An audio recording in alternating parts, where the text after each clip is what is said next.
You ask Tiger to calculate. This deals with linear inequalities with one unknown. The final result is x smaller than 4. Let's solve it step by step. Group all constants on the right side of the inequality. Add 1 to both sides.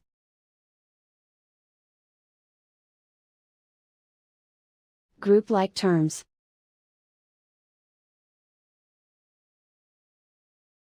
Simplify the arithmetic.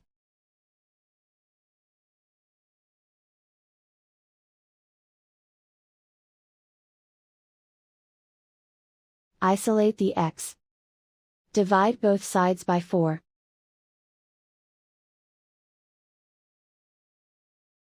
Simplify the fraction.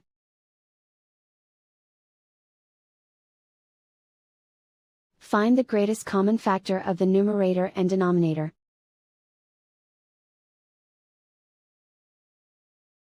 Factor out and cancel the greatest common factor.